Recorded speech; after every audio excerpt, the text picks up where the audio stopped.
जल्दी अच्छा है।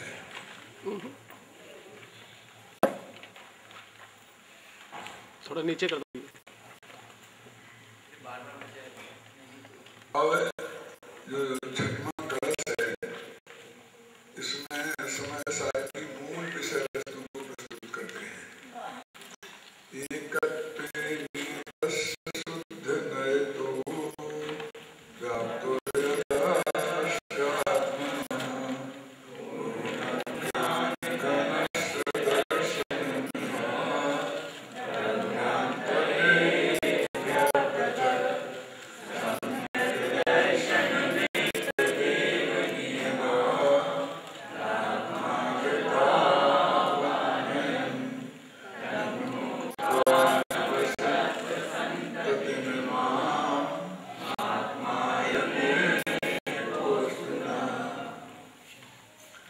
इस कलश में कहा गया है कि मुझे 9 तत्व की संतति वाला समय दर्शन नहीं चाहिए। मुझे तो अपने एकत्व में जो निश्चित है, शुद्ध नए वाला, शुद्ध नए का जो विषयभूत भगवान आत्मा है, उसके आश्रय से उत्पन्न होने वाला समय दर्शन चाहिए। जिस गाथा की उत्थानिका का एक कलश है, तो उस गाथा में ही ऐसा लिखा है कि भूयत्थेनामि गदा दीवा दीवाय पुण्य पावन जय आसव संबंध निर्जर बंधु मोक्षोए संबंध। इस 7 तत्व की श्रद्धा को भूतार्थ में से जाने होंगे। 7 तत्व की श्रद्धा को संबंधित रखा है और उसकी उत्थानिका के कलश में कहते हैं कि हमें वो सब नहीं चाहिए। ऐसे बहुत से चित्त में प्रश्न खड़े हो सकते हैं। उसमें जो भूयत्थे गुणाभि गदा लिख दिया ना, मैंने भूतार्थ नय से जाने हुए, तो भूतार्थ नय से जाने हुए नव तत्व क्या है? आत्मा बस। और वो कहते हैं कि 9 तत्वों में वो आत्म ज्योति गई हुई है। नव तत्वम गतत्वे दीन एकत्वम न मुंचति, ये कलश है ना 7वां, उसकी नीचे की पंक्ति देखो, नव तत्वम गतत्वे दी यदैकत्वम न मुंचति। ये जो 9 पन्ने को प्राप्त हुई है, गतत्वे दी 9 पन्ने को प्राप्त हुई है, पर एकत्वम न मुंचति, लेकिन उसने उसमें से एक पना नहीं छोड़ा है। तो वो कहते जो एक पना नहीं छोड़ा है, मुझे वो चाहिए। वास्तव में तो इतनी बात है कि विकल्प वाली श्रद्धा मुझे नहीं चाहिए, निर्विकल्पक अनुभूति वाली श्रद्धा चाहिए। देखो, मति ज्ञान, श्रुत ज्ञान, अवधि ज्ञान, मनपलय ज्ञान और केवल ज्ञान, तो 5 ज्ञान हुए ना। तो ये ज्ञान 5 हो गए ना। कहते ज्ञान ने 5 भेदों को प्राप्त होकर के भी ज्ञानत्व को नहीं छोड़ा है। हर एक में ज्ञान है ना, मति ज्ञान, श्रुत ज्ञान, अवधि ज्ञान, मनपलय ज्ञान है ना, तो ज्ञानत्व को नहीं छोड़ा है। अब तुम ऐसा देखो, मति ज्ञान, श्रुत ज्ञान ऐसे देखो, और फिर ऊपर से आप बने तो आप जानते हैं 5 शून्य हो, तो 5 शून्य को मिलकर 1 शून्य हो जाता है ना। 5 शून्य का क्या मतलब? बिना कोई अंक के 1000 शून्य भी हो तो एक ही शून्य में सब समाहित हो जाते कि नहीं हो जाते? तो ये 5 दफे ज्ञान ज्ञान ज्ञान ज्ञान, ये क्या? एक ही ज्ञान है। बोलते बोलते है छ छ छ छ छ, क्यों? मैं तो वो हूँ जो है। तो इसमें जो 5 दफे रिपीट हुआ है वो हूँ मैं। जो 5 दफे बदल गए ना, मति ज्ञान, श्रुत ज्ञान, अवधि ज्ञान, तो मति, श्रुत, अवधि, मनपलय और केवल, ये मैं नहीं हूँ। ये भेद को प्राप्त हुए हैं। और ज्ञान ज्ञान ज्ञान ज्ञान, ये मैं, क्योंकि इन 5 में जाकर के भी उसने ज्ञानत्व को नहीं छोड़ा है। देखो, पहले अपन कलश का अर्थ करते हैं। एकत्वे नियतस्य शुद्ध नयतो व्याप्तुर यदस्यात्मनः पूर्ण ज्ञान घनस्य, पूर्ण ज्ञान का घन पिंड ऐसा परिपूर्ण आत्मा जो परद्रव्यों से पूर्णता पृथक है और अपने में पूरी तरह व्याप्त है, मैंने अपने गुण पर्यायों में व्याप्त है, वो कहते हैं।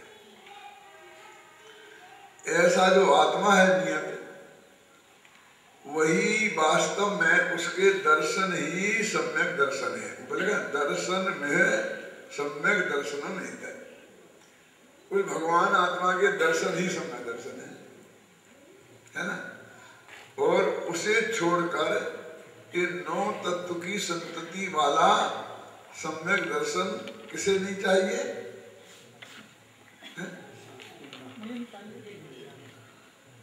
ना शब्द है, इसके लिए मैं आपसे ध्यान दिला रहा हूं कि ना माने क्या होता है, नहीं चाहिए।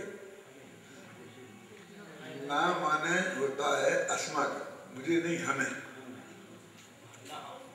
अंतर समझ आया? मुझे और हमें में मेरे नो ना, तो एक वचन में तो मे है और बहुवचन में ना है।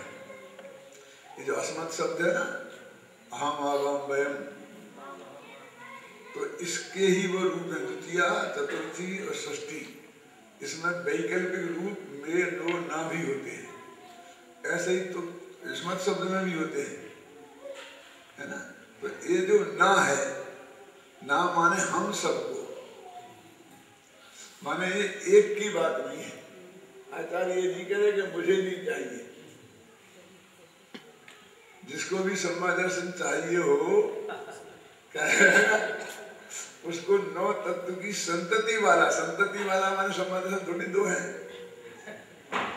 एक बहुत बड़ा भ्रम है सब में, हमने हर चीज के 2-2 टुकड़े कर दिए हैं, और एक को हमने महा है और एक को महा उपादेय मान लिया है।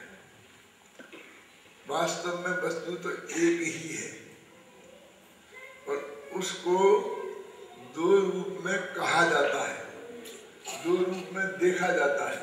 जैसे श्रुत केवली शब्द को उदाहरण के तौर पर देता हूं, तो श्रुत केवली तो एक ही है।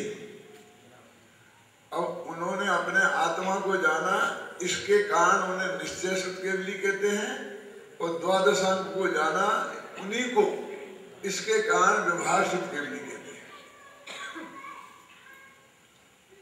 ये उदाहरण मैंने क्यों दिया, इसलिए दिया, ये पिछली गाथाओं में निकल भी गया है, और दूसरे इसलिए कि कोई आदमी द्वादशांक का पाठी नहीं हो और अपने को श्रुत केवली घोषित कर दे तो नहीं चलेगा। उसका प्रूफ है कि अपने केवली सबसे अंत में कौन हुए? जम्बू स्वामी, है ना। और श्रुत केवली कौन हुए? भद्रबाहु। तो भद्रबाहु के बाद तो कोई श्रुत केवली हुआ नहीं। तो यदि आत्मा के जानने के कारण श्रुत केवली होते तो जो सम्मा दृष्टि तो बिना आत्मा के जाने होते नहीं है। तो जो सम्मा दृष्टि हुए वो सब श्रुत केवली होने चाहिए। तो इसका मतलब ये हो जाएगा कि उसके बाद आज तक कोई सम्मा दृष्टि नहीं हुआ। यानी श्रुत केवली होने के लिए दोनों शर्तें जरूरी हैं, द्वादशांक का पाठी होना और आत्मा का अनुभव होना। ये मैंने सब लिखा है अपने समय सारद शीलन में, आपने पढ़ेंगे तो बहुत विस्तार से लिखा है। और अब उसको आत्मा के जानने के कारण निश्चय श्रुत केवली कहते हैं, और सारे लोकालोक को जानने के कारण व्यवहार श्रुत केवली के, द्वादशांक का पाठी होने के कारण व्यवहार श्रुत केवली कहते हैं।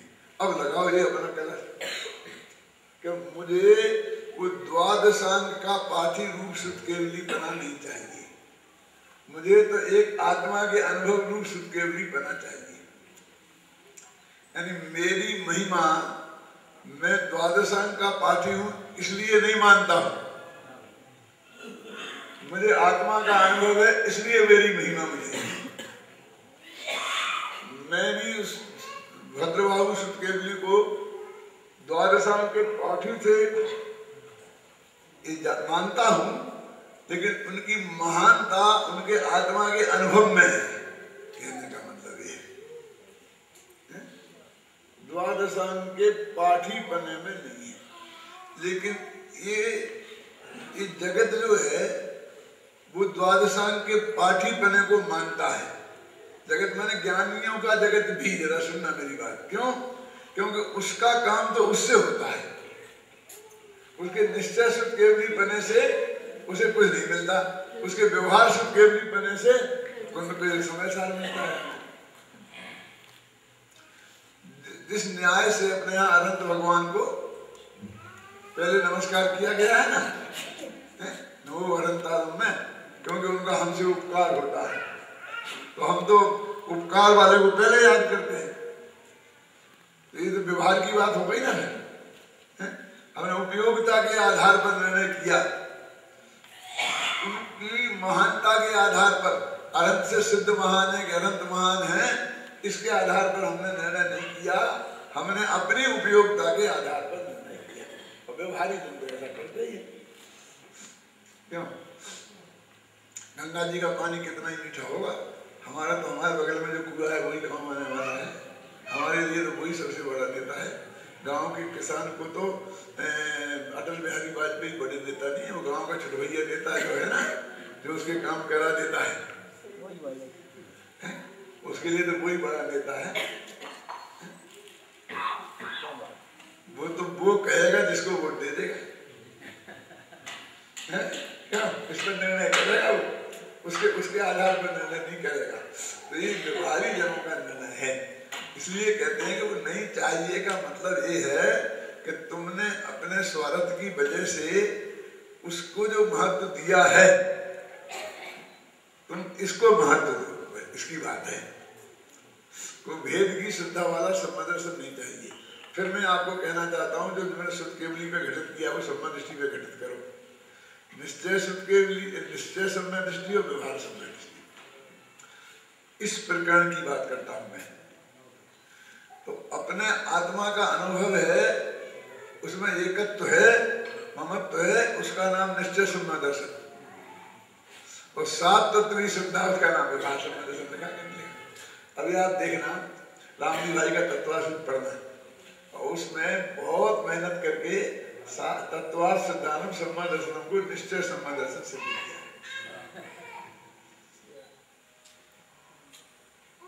आपको बहुत कंफ्यूजन खड़े हो जा सकते हैं, इसलिए मैं बताऊंगा आपको, वो निश्चय सम्मद दर्शन है। क्यों? वो निश्चय का मतलब ये है कि वो कहते हैं व्यवहार सम्मद दर्शन तो राग है, गुरुदेव की प्रवचन में आपने ये भी सुना होगा, व्यवहार सम्मद दर्शन तो राग है, और राग उपाधि कैसे हो सकता है, व्यवहार सम्मद दर्शन उपाधि कैसे हो सकता है? वो तो व्यवहार संबंध दर्शन तत्व संबंधी विकल्प राग है। तत्वार्थ की श्रद्धा जो है वो राग नहीं है।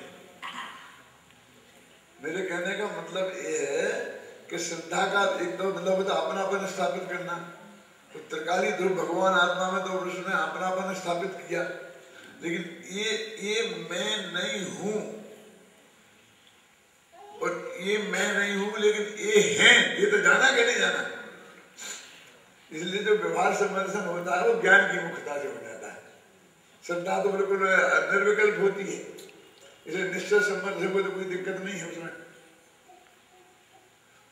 पहले एक बात और बता दूं मैं आपको, बहुत मार्मिक है। हम आत्मानुभूति को ही सम्मद दर्शन मान के बैठ जाते हैं, जबकि सम्मद दर्शन श्रद्धा गुण की पर्याय है और आत्मानुभूति अनंत गुणों की पर्याय है, जिसमें ज्ञान गुण, दर्शन गुण, सुख गुण, वीर गुण, ये सब शामिल है, चारित्र गुण, सर्वगुणान संविद जिसे बोलते हैं ना आत्मसन्मुख में।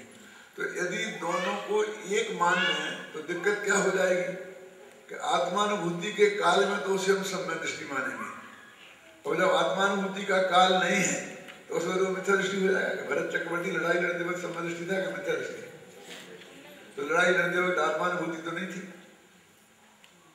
शुद्धोपयोग तो नहीं था। अरे शुभोपयोग भी कहाँ था, अशुभोपयोग था। ये 60,000 साधना करने के लिए माथे में वो निकलना तो शुद्धोपयोग का काम है, क्या अशुभोपयोग का काम है? और 60,000 वर्ष के लिए लड़ने के लिए निकलना, ये शुभोपयोग हुआ क्या अशुभोपयोग हुआ? लेकिन सम्यक दृष्टि था कि नहीं? आत्मानुभूति तो चौथे गुण स्नान में क्षणिक है, 6 महीना में एक आध बार क्षणिक होती है, और सम्मद दर्शन निरंतर कायम रहता है। अब दोनों को हम एक मान लेंगे तो या तो मिथ्या दृष्टि हो गया, आत्मानुभूति से बाहर आता ही ऐसा मान लेंगे हैं, और या फिर वो संबंध मान लेंगे हम 24 घंटा आत्मानुभूति है। ऐसा नहीं है, ऐसे मानने वाले लोग नहीं है वीरेंद्र जी। ऐसा शास्त्र में भी है, वर्णन नहीं। जैसे आपको व्यापार का कितने साल का अनुभव है? बोलो वीरेंद्र जी 50 साल का आपके व्यापार का अनुभव है। रोटी खाते वक्त वो अनुभव है कि नहीं है? जगत में माना जाता कि नहीं माना जाता? बोलिए।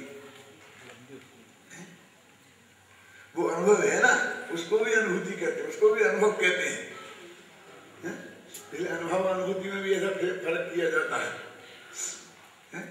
कि मुझको उस मैं अनुभूति से बाहर आ गया। ध्यान से सुनना, शुद्धोपयोग नहीं है, समझ लो।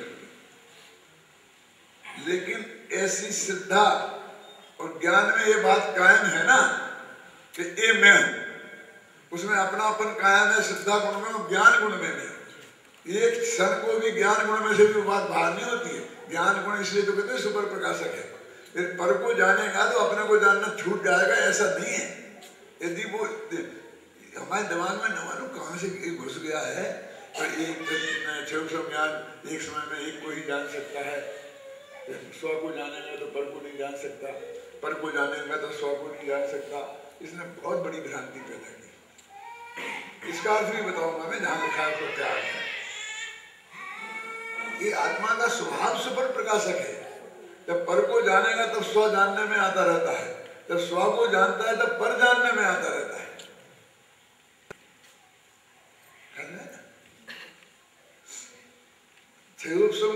ज्ञान की प्रकट पर्याय उसी का नाम है कि उसमें जो जो जानने की योग्यता वो जानता रहे। मैं आपसे पूछता हूँ, जब आप संस्कृत बोलते हैं तब आपका अंग्रेजी का ज्ञान कहीं गायब हो जाता है? जब अंग्रेजी बोलते हैं तो संस्कृत हिंदी का ज्ञान गायब हो जाता है क्या? तो वो ज्ञान प्रकट पर्याय में है, शक्ति रूप है। शक्ति रूप में तो भैया तुम्हें केवल ज्ञान है। वो ज्ञान प्रकट पर्याय में है और वो कायम रहता है। तो ऐसे ही जब पर को जानता है तब आत्मा उसके ज्ञान का सम्मा दर्शन जिसे हो गया है और सम्मा दर्शन कायम है, तो 24 घंटा आत्मा ज्ञान का गेय बनता रहता है उसके। और उसमें अकेला आत्मा ज्ञान का गेय नहीं बनता। ये जानने में मेरे इतनी बात नहीं है। इस साथ में ये भी ज्ञान का गेय बना रहता है कि ये मैं हूं। तो सिद्धा क्या करेगा? उसका अलग का घबराते हो तुम। ज्ञान में जानने में अकेला इतना ही नहीं कि ये है और ये मैं हूं, ऐसा निरंतर ज्ञान उसके ज्ञान में बना रहता है। और उसका जो प्रभाव है ना, देखिए चौथे गुण स्थान वाला एक सपना दृष्टि है और छठवें गुण स्थान वाले एक मुनिराज है। 3 कसाई के अभाव वाले 3 मुनिराज है। ज्यादा इंद्रिया किसके? जो बाहर को गए हैं, कभी शिष्यों को डांट रहे हैं, क्यों तुम ऐसी गलती क्यों की? जाओ सुख सागर में खड़े हो जाओ, तुम्हारे प्रिय संग क्यों मरे?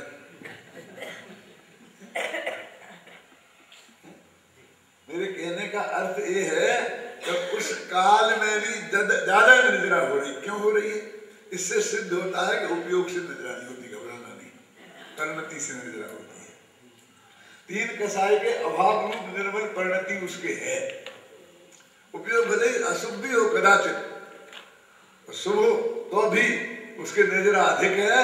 और इसका बिल्कुल आत्मा का अनुभव करना शुद्ध उपयोग है तो अभी निद्रा कम है। तो उपयोग के हिसाब से निद्रा का क्या नियम है? निद्रा का नियम तो परिणति के हिसाब से है। और उसकी परिणति स्थायी गुण की दृष्टि से उसे परिणति कहते हैं और ज्ञान गुण की दृष्टि से उसे लब्धि कहते हैं। बस इतना फर्क है। क्या ज्ञान गुण की दृष्टि से उसे लब्धि और उपयोग कहते हैं और चारित्र की दृष्टि से परिणति और उपयोग कहते हैं।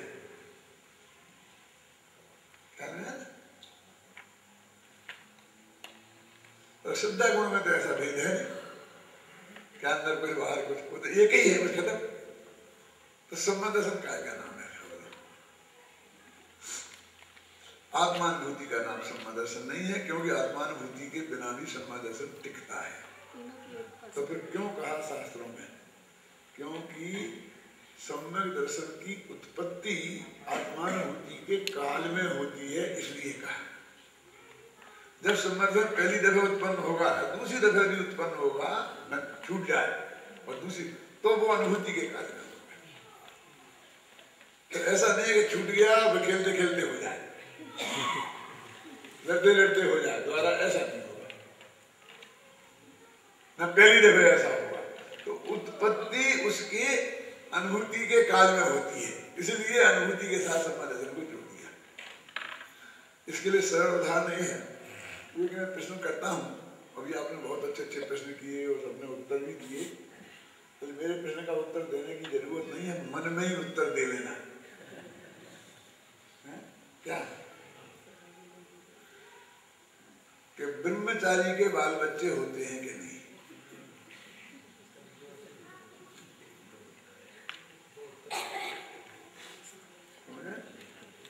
तो अपने मन में, फिर अभी बताऊंगा तो उससे मिलान कर लेना अपने उत्तर का, और गलती है कि सही है आप जान जाएंगे, और आपकी इज्जत भी बची रहेगी, मेरी भी बची रहेगी। क्यों है? ब्रह्मचारी के बाल बच्चे होते हैं कि नहीं? यदि आप ये कहें कि होते हैं तो हमें ये कहेंगे क्या बात करते हो, गजब हो गया, ब्रह्मचारियों के भी बाल बच्चे होने लगे। और आप एक कहें कि नहीं होते हैं तो हम कहेंगे हमने तो देखे नाम बता दें आपको। ये बात मैंने 45 साल पहले सबसे पहले कही थी, और वो ब्रह्मचारी छोटे लाल जी थे, आप जानते, नाम सुना नहीं होगा आपने, डॉक्टर हरिभूषण के पिताजी। डॉक्टर हरिभूषण का नाम सुना कि नहीं? अब तो उनका भी शुरुआत हो गया, विश्वविद्यालय में संस्कृत के प्रोफेसर थे, और मेरे गुरु जी के वो सहपाठी थे, डॉक्टर देवेंद्र कुमार के। उनके पिताजी का नाम था ब्रह्मचारी छोटे लाल जी। वो हमारे पास आते थे, हम साथ साथ बहुत चर्चा करते थे। वो तो मतलब मेरे दादाजी की उम्र के थे, और हमने एक, तो मैंने ऐसी सभा में बैठे थे, वो अशोक नगर आया करते थे वे सब इंदौर आश्रम के ब्रह्मचारी मेरा प्रवचन सुनने के लिए, परशुराम जी, कुंजी लाल जी, छोटे लाल जी, चांदमल जी, तो वहां सभा करते थे। तो मैंने पूछा, तो मैं आप ब्रह्मचारी हैं कि नहीं, और आपके बाल बच्चे हैं कि नहीं? इसका अर्थ क्या हो गया कि ब्रह्मचारी के बाल बच्चे होते नहीं हैं, पर होते हैं। हो सकते मत बोलो, मतलब पहले ब्रह्मचारी नहीं हो, और जब बाल बच्चे हो गए और बाद में उसने ब्रह्मचारी व्रत ले लिया, तो बाप के नाम की जगह तो उसी का नाम लिखा जाएगा ना। और उनसे पूछा जाके, वो तो यूनिवर्सिटी के प्रोफेसर थे, कि आपके पिताजी का नाम क्या है? तो वे कहेंगे ब्रह्मचारी छोटे लाल जी।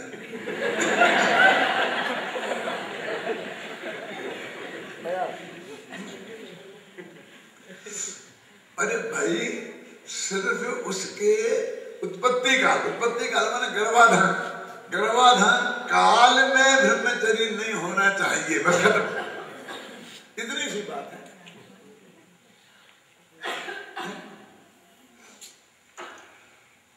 भगवान महावीर का 25वां निर्माण वर्ष था, सौंदर्य कल्याण हुआ था भगवान महावीर का। फिर उसके बाद एक देवलाली में बंद कल्याण हुआ। एक कोई व्यक्ति थे, वो चाहते थे माँ बाप बनना, और पहले भी बन चुके थे, समझना। तो उसमें बहुत विवाद चल रहा था, समझे ना, कि भाई ये बनाएंगे नहीं बनाएंगे, दूसरे को चांस देंगे, उनको चांस देंगे, ये करें। तो सब जगदीश भाई वगैरह सब आएंगे, क्या करना है, बहुत प्रेशर है। लेकिन बात क्या है कि ऐसा वो पहले बन चुके, और फिर मैंने कहा मेरे से मिलाओ, मेरे से मिलाओ, कि जब भगवान के माँ बाप बनेंगे तो जिसने ब्रह्मचर्य नहीं लिया था, क्या बोलते, ये तो लिया नहीं, ब्रह्मचर्य ले लेते हैं कौन? माता पिता। तो उन्होंने ब्रह्मचर्य ले लिया था, अभी दोनों माँ बाप कैसे बचे?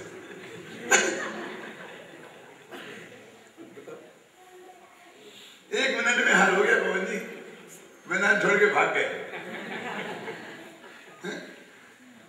मैंने बताओ तुम ब्रह्मचारी हो कि नहीं, और ब्रह्मचारी हो तो फिर माँ बाप कैसे बन सकते हो? भगवान जी ने क्या, ये तुम्हारा प्रोफेसर देखो भैया कैसे बना दिया तुमने इसको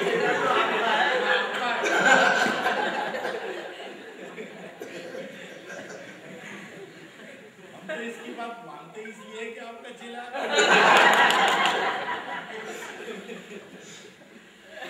तो अर्थ समझ गए ना कि सम्यक दर्शन की उत्पत्ति के काल में आत्मानुभूति अनिवार्य है, लेकिन आत्मानुभूति की अनिवार्यता उसकी स्थिति काल में नहीं है। फिर वो रहे ख्याल में है ना 6 महीने तक तो कोई बाधा नहीं, 6 महीने बाद फिर एक दफे जरूर होना चाहिए वो आत्मानुभूति, नहीं तो चला जाएगा सम्मा दर्शन। तो आत्मानुभूति और सम्मा दर्शन में ये फर्क है। तो वो नौ तत्व की श्रद्धा वाला, तो तुम तो कहते नौ तत्व की श्रद्धा वाला सम्मा दर्शन हमें नहीं चाहिए, वो तो सारी दुनिया वाला सम्मा दर्शन भी है। ये तो उत्पत्ति के काल में 9 तत्व का भी विकल्प नहीं होना चाहिए। पूरे गुरुदेव बोलते हैं कि सब व्यवहार समर्थन तो राग है, यहाँ वो बात नहीं है, यहाँ तो तत्वार सिद्धांत को व्यवहार समादर्शन कह रहे हैं। 9 तत्व के भेद पड़ा बस इतना ही, इसका नाम व्यवहार हो गया। ऐसा नहीं है कि वो व्यवहार संबंधी 9 तत्व को मैं हूं ऐसा मानता है, 9 तत्व में अपनापन होता है, वो तो जानता है 9 तत्व में एक जीव तत्व भी है ना, और ये जीव तत्व मैं हूं, बाकी के तत्व मैं नहीं हूं। और यहाँ तो और आगे की बात लिखी है, नव तत्वम के तत्व पियदेकत्वम न मुंचति, कि 9 तत्व में जाकर के भी जो अपनापन नहीं छोड़ा। देखो अभी 9 तत्व के नाम देखे अपन, जीव जीव आश्रम अनुसंबंध निरापन्न पाप है ना 9 तत्व। तो ये 9 तत्व में जीव तत्व कैसे गया? नव तत्व तत्व भी लिखा ना, स्टार्ट कर रहा हूं मैं। तो 13वीं गाथा भी आ रही ना, जिसमें आएगा संवार, ये संवारक, आश्रव आश्रवक आएगा ना। एक एक तत्व के 2-2 टुकड़े करो, एक संवर, एक द्रव्य संवर, एक भाव संवर। तो एक संवार, एक संवारक, द्रव्य संवर संवारक और भाव संवर संवार्य। द्रव्य आश्रव आश्रवक, भाव आश्रव आश्रव आश्रव्य आएगा। अभी 13वीं गाथा अपने ही चलाएंगे, कल तक नंबर आ जाएगा, यहां तक कोशिश करूंगा। कल में है ना, तो उसमें उनमें 2-2 टुकड़े कर लिए। जो 9 तत्व है, अब इनको एक तत्व में विलय करना है, 9 तत्व का एक बनाना है। तो 9 तत्व को तोड़ना पड़ेंगे, 2-2 टुकड़े करो। एक द्रव्य आश्रव, एक भाव आश्रव, एक द्रव्य पुण्य, एक भाव पुण्य, एक द्रव्य पाप, एक भाव पाप, एक द्रव्य संवर, भाव संवर, द्रव्य नजरा, भाव नजरा, द्रव्य मोक्ष, भाव मोक्ष। तो एक 2-2 टुकड़े हो गए। तो अपन तो वही 9 की, तुम तो 18 हो गए, तुम तो कम करने थे। तो ये कहते हैं कि 9 के जो 18 हो गए, तो इसमें भाव भाव वाले ये सब जीव की पर्याय हैं, और द्रव्य द्रव्य वाले ये सब पुद्गल की पर्याय हैं। इसलिए उसे पुद्गल में शामिल कर लो, इसे जीव में शामिल कर लो। 7 के 2 रह गए, जीव जीव रह गए। 7 तत्व से समझ के 9 तत्व से समझ के 2 रह गए ना। जीव आएगा ना, जीव जीव 2 तत्व। जब 2 की बात करेंगे तो वे 7 बाकी कहां जाएंगे? तो इन्हीं में समझ के आएंगे ना। अब 2 रह गए, तो वो कहते हैं कि इनमें जीव मैं हूं, और मैं और जो है वो मैं नहीं हूं, उसका नाम है अजीब है। अजीब है माने जीव नहीं है, जीव नहीं, मैं जीव हूं तो मैं नहीं हूं। तो जो मैं हूं वो जीव, और जो मैं नहीं हूं वो अजीब। तो एक ही चीज अस्ति नास्ति से 2 हो गई, तो 2 हो गई तो एक ही रह गई ना। तो वो ये कहते हैं कि 9 संतति वाले को ऐसा एक हमने जीव में समझ लिया। अब आपको एक इसमें एक दिक्कत खड़ी हो जाएगी, वे सारे पर्याय तत्व जीव तत्व में शामिल हो गए। क्या तो पर्यायों से तो भिन्न भगवान आत्मा है अभी अपना, बहुत प्रॉब्लम है। अभी तो बहुत अध्ययन हो गया है, बहुत अपन रिसर्च हो गई है, बहस हो गई है, निर्णय पर पहुंच गए। जब हम शुरू में आए थे हमने कितना भोगा है इसमें। अरे भाई हम क्या करें, इसमें लिखा ना नव तत्वों के तत्वेपि, कि वो 9 तत्व में गया है जीव, लिखा के नहीं क्लियर शब्दों में, मेरी तरफ से कह रहा हूं ना। तो 9 तत्व पर्याय तत्व है ना वे, तो पर्यायों में गया है। तो कहते हैं कि फिर भी तदेकत्वं न मुंचति, उसने एक पना छोड़ा नहीं है। जो एक पना नहीं छोड़ा बस वो में हो। तो वो जो उसको वो हमें दृष्टि में गौर करना पड़ता है। एक दो बातें हैं, एक होता है सद्भुत व्यवहार में, एक होता है असद्भुत व्यवहार में। असद्भुत व्यवहार में तो बिल्कुल पृथक है, माने संयोग का ज्ञान कराता है, माने परिस्थिति पुत्र मकान जायदाद बिल्कुल अपने से जुड़े हैं। और सद्भुत व्यवहार में होता है वो स्वयं में ही भेद करता है, अभेद में भेद करता है। ख्याल में है ना, तो अभेद में भेद करेंगे तो सारे भेद को अभेद में समाना पड़ेगा ना। वो बाहर कैसे फेंक दोगे उसे? जैसे संयोगों को बाहर फेंक दिया तुमने, ऐसे भेद को बाहर कैसे फेंक दोगे? आत्मा में ज्ञान है, दर्शन है, चारित्र, फेंक दो बाहर अनंत गुणों को। तो गुण का भेद नहीं लेने देंगे, अनंत गुण तो रहेंगे कि नहीं? अनंत गुण का अखंड पिंड तो रहेगा ना। तो कुछ को वहां फेंक दो, कुछ को रख समाज कर लो, खत्म कर दो मामला। मैं अमेरिका में मालूम क्या उदाहरण देता हूँ। अमेरिका में क्या है खास बात कि यहाँ पर यदि घर में एक फैमिली रहती है, एक फैमिली में बहुत मुश्किल से मियाँ बीवी और 1-2 बच्चे, और एक बच्चा 3 वर्ष का, एक 1 वर्ष का, लेकिन उनके लिए वहाँ कम से कम 3 बेडरूम का मकान चाहिए, और 4 का तो हो तो बहुत ही बढ़िया है। क्यों? एक मेहमान को आप तब ठहरा सकते हैं जब आपके पास एक एक्स्ट्रा बेडरूम, माने आपके पास मेहमानों के लिए अलग बेडरूम हो तो ही आप मेहमान को घर में ठहरा सकते हैं। अब वो अपने हिंदुस्तानी एक ही कमरे में सब घुस जाते हैं, तो हिंदुस्तानी तो वहां भी ऐसा कर लेते हैं। लेकिन वो कानूनन बात यह है कि आपके घर में मेहमानों का रूम है तो मेहमान को ठहरा सकते हैं, पेरेंट्स का रूम है तो पेरेंट्स को ठहरा सकते हैं साथ में। और वहाँ एक और होता है, पत्नी के माँ बाप का एक रूम अलग होता है। तो जी आपने देखा, मैंने देखा है, पत्नी के एक उसको एक पत्नी के माँ बाप को अलग नाम है, मैं नाम भूल गया, शिकागो में है एक भाई के यहाँ, तो बोलते पत्नी के माँ बाप। उसमें क्या होता है, छोटा सा फ्लैट ही होता है, उसमें रसोई वसोई सब होती है, और अपने पेरेंट्स के बारे में रसोई वसोई नहीं होती है।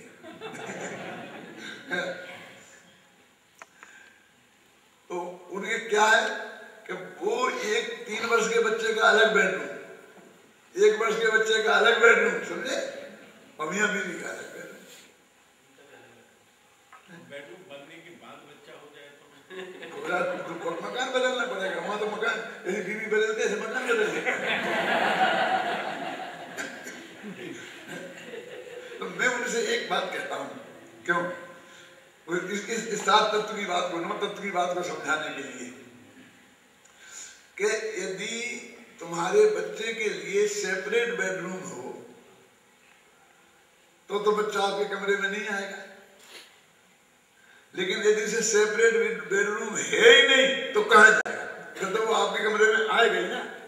तो तुम पर्यायों के लिए अलग तत्व रखो तो पर्याय अपने बेडरूम में रह जाएंगी, लेकिन तो उसके लिए तुम तत्व नाम ही नहीं रखो तो फिर वे कहाँ जाएंगी? जिसकी पर्याय होगी उसी दिन में समाएंगे। समझ रहा है क्या? नहीं है? एक मेरे मित्र थे वीरेंद्र जैन, अभी तो वो यही में आ गए हैं, बिहार के थे, बहुत अच्छे आध्यात्मिक दृष्टि वाले। 3 बच्चियां थी उनकी छोटी छोटी, एक 1 वर्ष की, एक 3 वर्ष की, एक 5 वर्ष की। तो मैं ऐसे घर में घूम रहा था, मेरी आदत घूमने की, मैं घूमता रहता हूँ घर के अंदर ही अंदर। तो एक बच्चे के कमरे में बहुत खिलौने विलौने सजे रहते हैं, तो ऐसे में एक बच्चे के कमरे को कबाड़ खोल के चला गया बच्चे के कमरे में। तो वो लड़की एकदम बात जोड़ी, क्योंकि वो तो मैं हिंदी नहीं समझती थी, मैं अंग्रेजी नहीं समझता हूँ, तो मेरे से वो बात क्या करती, अपनी मम्मी के पास गई तो बहुत गुस्सा होकर के बात कर रही थी, मम्मी समझा रही थी क्या, मैंने पूछा क्या है, क्या बात क्या है, तो वो कह रही थी कि ये मेरे कमरे में बिना नॉक किए क्यों आए, ऐसा नॉक करना चाहिए, 5 वर्ष की बच्ची, समझे ना, मैं 72 वर्ष का बुढ़ा उसके कमरे में गया तो वो कहती मेरे कमरे में क्यों आए, तो मैंने कहा इसमें क्या हो गया, कि बच्ची से मैं पूछूं कि मैं आई क्या कहते बोलूं तब जाए, क्यों कि इन बच्चों का ये कहना है कि इसमें हमारी प्राइवेसी भंग हुई।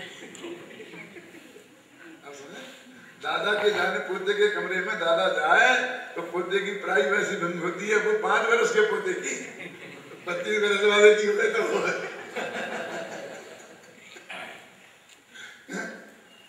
लेकिन इतना वे कब कर सकते हैं, जब उनके लिए सेपरेट बेडरूम रखें तब, यदि एक ही बेडरूम होगा तो सब घुसेंगे, माँ बाप के बच्चे घुसेंगे, बच्चों के माँ बाप घुसेंगे, क्यों, फिर तो सभी जाएंगे कि नहीं जाएंगे, जब तुमने एक ही तत्व रखा तो ये 9 तत्व जाएंगे कहां से, वो दुनिया में से गायब थोड़ी कर दोगे तुम, अगर भेद का ही निषेध करोगे ना, इसलिए जीव की पर्याय जीव में गई और अजीव की पर्याय अजीव में, नव तत्वम गतत्वेपि अदैक्यत्वम न मुंचति, क्यों पर्याय गई कि गई क्या, कि गई वो तो उसी में समा हो गई। मैं पूछा भूतकाल की पर्याय कहाँ गई, बोलो, भविष्य की तो वे आई नहीं है, और भूतकाल की तो आ गई थी ना, वे कहाँ गई थी, चली गई ना, खत्म हो गई, खत्म हो गई तो द्रव्य खत्म हो जाएगा, क्योंकि हमारा द्रव्य अनादि अनंत है ना, वो इतना खत्म हो गया, तो अब तो इतना रह गया फिर आधा, तो द्रव्य में ही विलीन हो गई। ये पर्याय तुमने द्रव्य में घुसा दी, हम तो बहुत दिनों से कहते कि पंडित समुद्र पर्यायों को द्रव्य में घुसाने वाला है।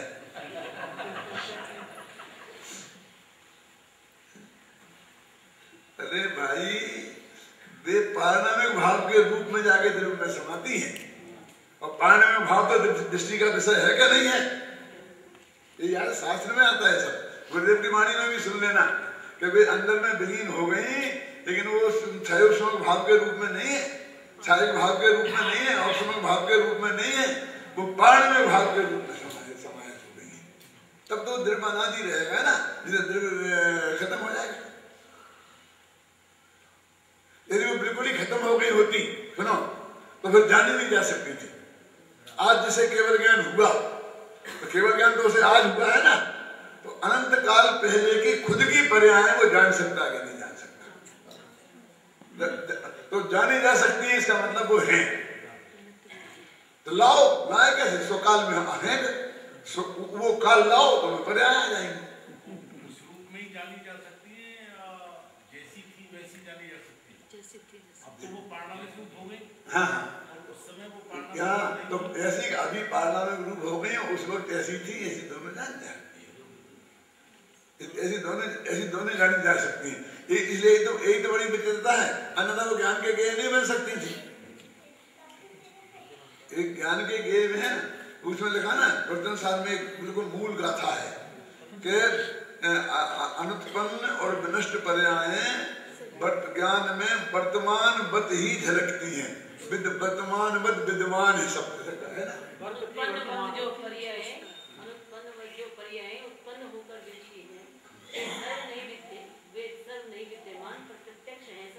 है ना, तो मैंने उसका पद्य अनुवाद किया है, हाँ बोले बोले, पर्याय जो अनुत्पन्न है, नष्ट जो हो गई है, वे सभी परे,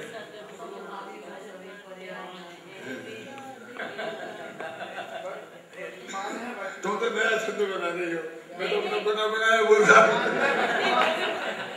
विद्यमान वर्तमान है। नहीं, हमारी जो प्रवचन साहब की रिकॉर्डिंग नहीं है उसका छंद तो आपने किया ना, ख्याल में ना, तो इसलिए कहते हैं कि नव तत्वों के तत्व भी 9 तत्वों में जाकर के भी शास्त्र ग्रस्त की नीति पंक्ति, देख के तुम न मुंचती, देखो अपने दोनों चरणों का हिंदी पढ़ते पढ़ते हैं, है ना? पढ़ो भाई पढ़ो, मेरा तो गला नहीं गली गले है।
दूसरा समय सार में मिलेगा, गुरुदेव के प्रवचनों में समय सार के जितने प्रवचन है ना, यदि उन्हें आप सुनो तो 1100 से कम बार यदि वो वाक्य मिल जाए, ख्याल में है ना, जितने कम बार मिलेगा उतने रुपया में आपको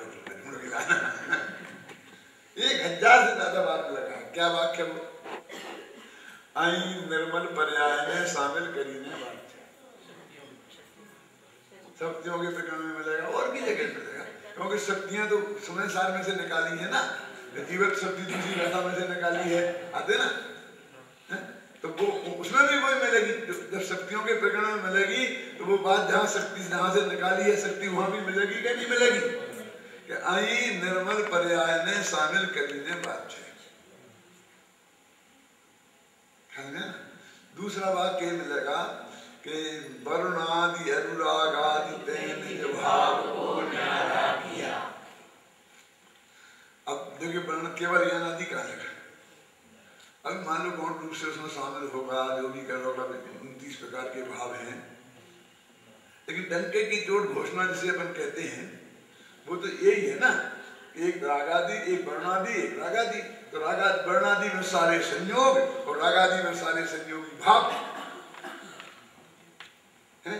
तो निर्मल पर्याय को वहां भी छोड़ दिया।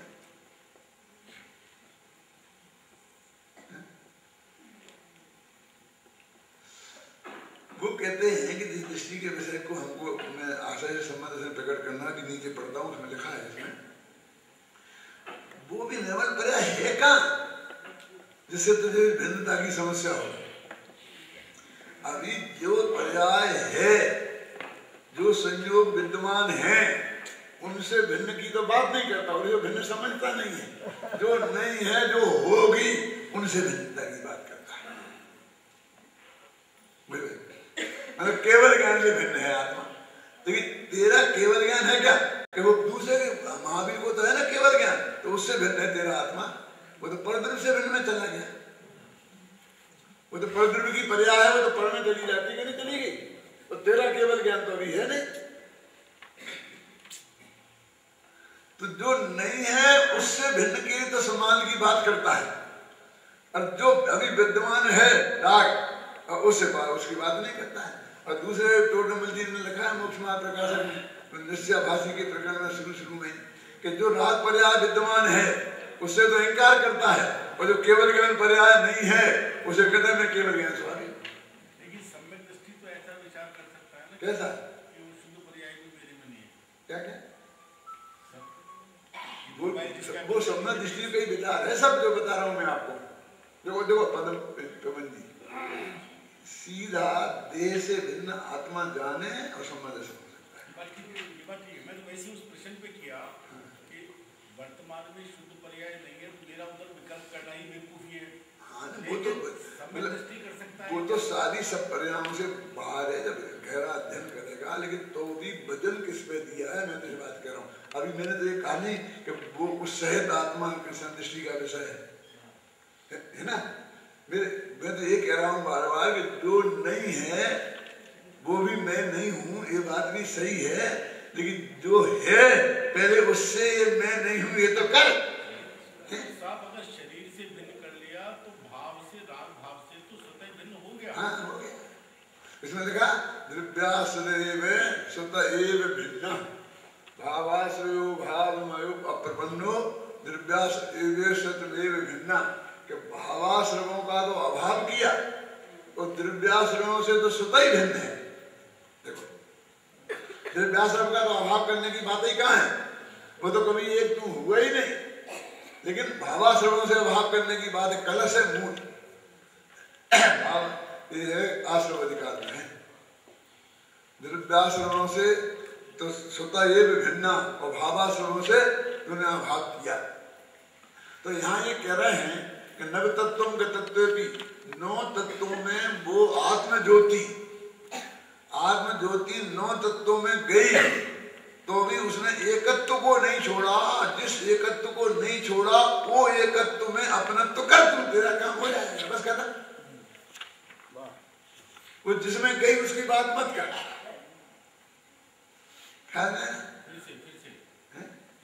नव तत्वों के तत्व भी 9 तत्वों में वो गई आत्मज्योति, लेकिन वहां जाकर के भी वो 9 रूप नहीं हो गई।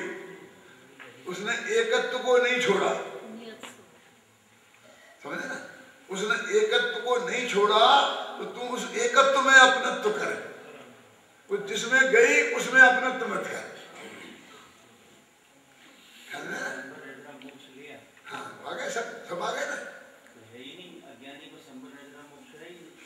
वो तो 9 की भेद रूप सिद्धा की बात कर रहे हैं सीधी। वो जो 9 तत्वों में वो गई आत्मज्योति, मन जहाँ है वो 9 तत्वों में, मैंने वो 9 तत्व उसी की पर्याय है। गई माने उसी की पर्याय है। फिर तो जब मोक्ष में विराग नहीं रहेगा तो फिर आश्रम में नहीं गई, फिर आप मतलब आदि में गई, आदि में नहीं गई। ऐसा गई का मतलब थोड़ी है।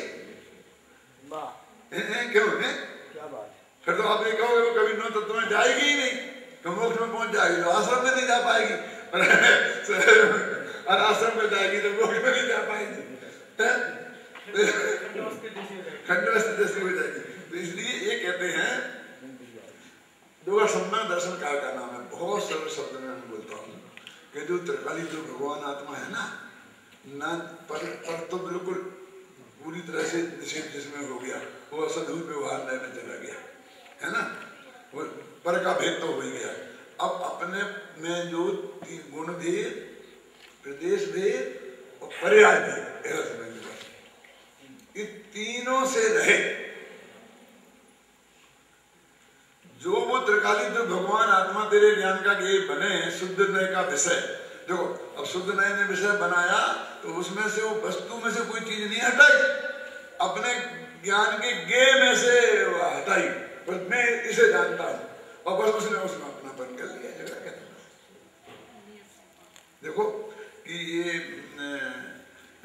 समझ लीजिए कि वो सोना है जिसमें आधा खोट मिली है, तो शराब ने आधा जो उसमें सोना शुद्ध है उसे अपनी संपत्ति मान लिया। और जाने घर वाली बहू में कह रही हमारे 2 किलो सोना है, 2 किलो सोना है, वो कहते 1 किलो है। क्योंकि वो सोने की मिली हुई चीजें वो सोना मानती है, तो बस उसकी दृष्टि में अब उसका एकत्व से 1 किलो में हो गया, खत्म होगी बात। इतनी सी बात है। अब वो उसमें से निकाल के फेंको, ये जरूरत नहीं है मेरे कहने का मतलब। तो उसे अपनी दृष्टि में से निकाल के फेंकना है। तुम वस्तु में हस्तक्षेप करने की कोशिश करता है। ये पर्याय को निकाला जा सकता है। मैं बोलता हूँ पंचास्तिकाय की गाथाएं और प्रवचन सार की गाथाएं, बोलो मैंने कौन कौन शतक में 5 गाथाएं दी। हाँ पर्याय बिना द्रव्यो ना द्रव्य बिन पर्याय हो, दोनों अनन्य कहीं सदा, ये बात दिन बदले कहीं। क्यों? एक सेकंड को मैं पूछता हूँ पर्यायों को निकाला जा सकता? अच्छा गुणों के भेद को मेटा जा सकता है? ये ज्ञान है, दर्शन है, जो जानने का काम ज्ञान करता है, देखने का काम दर्शन करता है, इस भेद को मेट सकते हैं? ये वस्तु का स्वरूप नहीं है, बस तू दृष्टि में मत रख।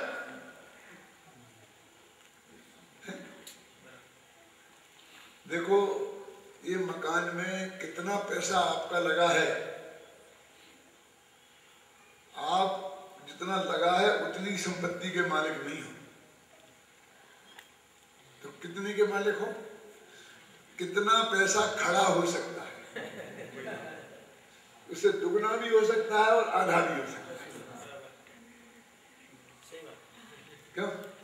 2 कमरे का मकान बनाओ तो दुगना पैसा खड़ा हो जाएगा, और एक किला बनाओ दिल्ली का तो आधा आधा दिल्ली के किले में बनाने में जितना खर्च होगा कोई खरीदार मिलेगा उसे? तो पैसा मार्केट वैल्यू जो बोलते हैं आज, लागत मूल्य नहीं, इसकी मार्केट वैल्यू क्या है? और मार्केट वैल्यू माने क्या है कि जब बेचेंगे तब मिलेगा, नहीं अभी बेचो और अभी मिले। एक घड़ी कितने की बोलो? एक घड़ी कितने की? जितने में खरीदार कोई हो उतने की, जितने में खरीदी थी उतने की नहीं। क्यों? यदि कोई खरीदार ही नहीं मिले, जो पुरानी कारें हैं अब आजकल कोई खरीदार ही नहीं मिलता है, और टाटा की एक लहिया कार आ गई तो फिर क्या होगा? फिर वो मुफ्त की भी नहीं है, तुम घसीटते रहो जितना घसीटते रहो, फिर वो तुम्हें तो फेंकनी ही पड़ेगी, फेंकाई और लगेगी। मूल्य किसको, कीमत किसे कहते हैं? जो उपलब्ध हो सके उसका नाम कीमत है। जो लागत मूल्य है, फर्नीचर में ऐसा होता है, फर्नीचर में आपने 25 लाख लगाए, मकान खरीदने वाला आता है तो फर्नीचर की कीमत नहीं देता, मकान की कीमत देता। वो कहता क्यों? मैं तो तोड़वा के फेंकूंगा, दूसरा बनाऊंगा, अपना मन का बनाऊंगा, तुम्हारा मन का क्यों? और चाहे वो तोड़वाए चाहे नहीं तोड़वाए, बाद में हिंसा करें। अब तो घर का भी ऐसा हो गया, खाली जमीन के पैसे ज्यादा मिलते हैं, तो मकान बनाया हो कम मिलते हैं कि तोड़वाई के पैसा और लगेंगे। मैं 1 करोड़ रुपया कर खर्च करूंगा, 4 करोड़, तो इस घरूरा में रहूंगा, 4 करोड़ जैसे बंगले में रहूंगा ना। क्यों? तो इसलिए कहते हैं पर्याय का मूल्य नहीं है। मैं तो वो जैसे उसकी दृष्टि है ना कि इतनी दे है, वो घर के मालिक की दृष्टि है कि मैं करोड़पति हूँ, मैं लखपति हूँ, मैं 5 करोड़ का मालिक हूँ। ऐसे मैं त्रिकाली ध्रुव मेरी संपत्ति है, बस खत्म, बाकी कुछ नहीं। उसका नाम है दृष्टि में से निकाल देना। अब उसे घर में से निकालने की जरूरत नहीं है और निकाल सकते भी नहीं हो। देखो मैं एक उदाहरण देता हूं, बहुत सरल है। एक आदमी के पास 3 करोड़ रुपया है और उसके 2 बच्चे हैं, तो दोनों बच्चों के कितने कितने हैं? 1.5 करोड़ है। अब उसकी पत्नी के गर्भ है और अस्पताल से खबर आई कि लड़का हुआ है, तो 1 सेकंड में दोनों भाइयों पर 50-50 लाख का ढाड़ा पड़ जाता है कि नहीं?